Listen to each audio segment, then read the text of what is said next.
রাজ্যে বাংলাদেশি এবং রোহিঙ্গাদের অনুপ্রবেশ করিয়ে রাজ্যের জনবিন্যাস পাল্টাতে চাইছে শাসক তৃণমূল কংগ্রেস।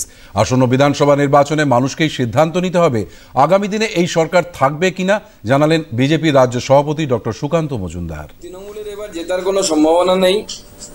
তৃণমূলের ভোট আসতে দিন, অবস্থা আরো দিন থেকে দিন খারাপ হতে থাকবে। তৃণমূল শুধুমাত্র প্রশাসনের জোরে টিকে আছে।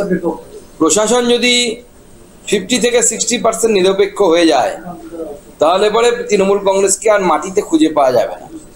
বিজেপির জন্য বাংলায় ক্ষমতায় আসাটা এই জন্য জরুরি, এই বাংলাকে ব্যবহার করে, এই বাংলার মাটিকে ব্যবহার করে তৃণমূল কংগ্রেসের প্রশ্রয়ে গোটা দেশের ডেমোগ্রাফি তথা বাংলার ডেমোগ্রাফিকে পরিবর্তন করা শুরু হয়ে গেছে। বাংলার ডেমোগ্রাফি অনেকটা পরিবর্তিত হয়ে গেছে, এবার রেস্ট অফ দ্য ইন্ডিয়া অর্থাৎ গোটা দেশের ডেমোগ্রাফিকে পরিবর্তন করার চেষ্টা করা হচ্ছে।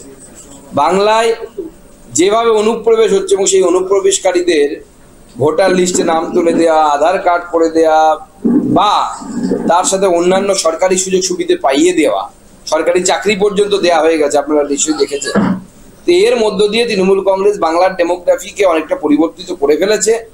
সেই জন্য এই 26-এর লড়াই শেষ লড়াই এবং এই লড়াই আমাদের সকলকে ঐক্যবদ্ধ হয়ে লড়তে হবে।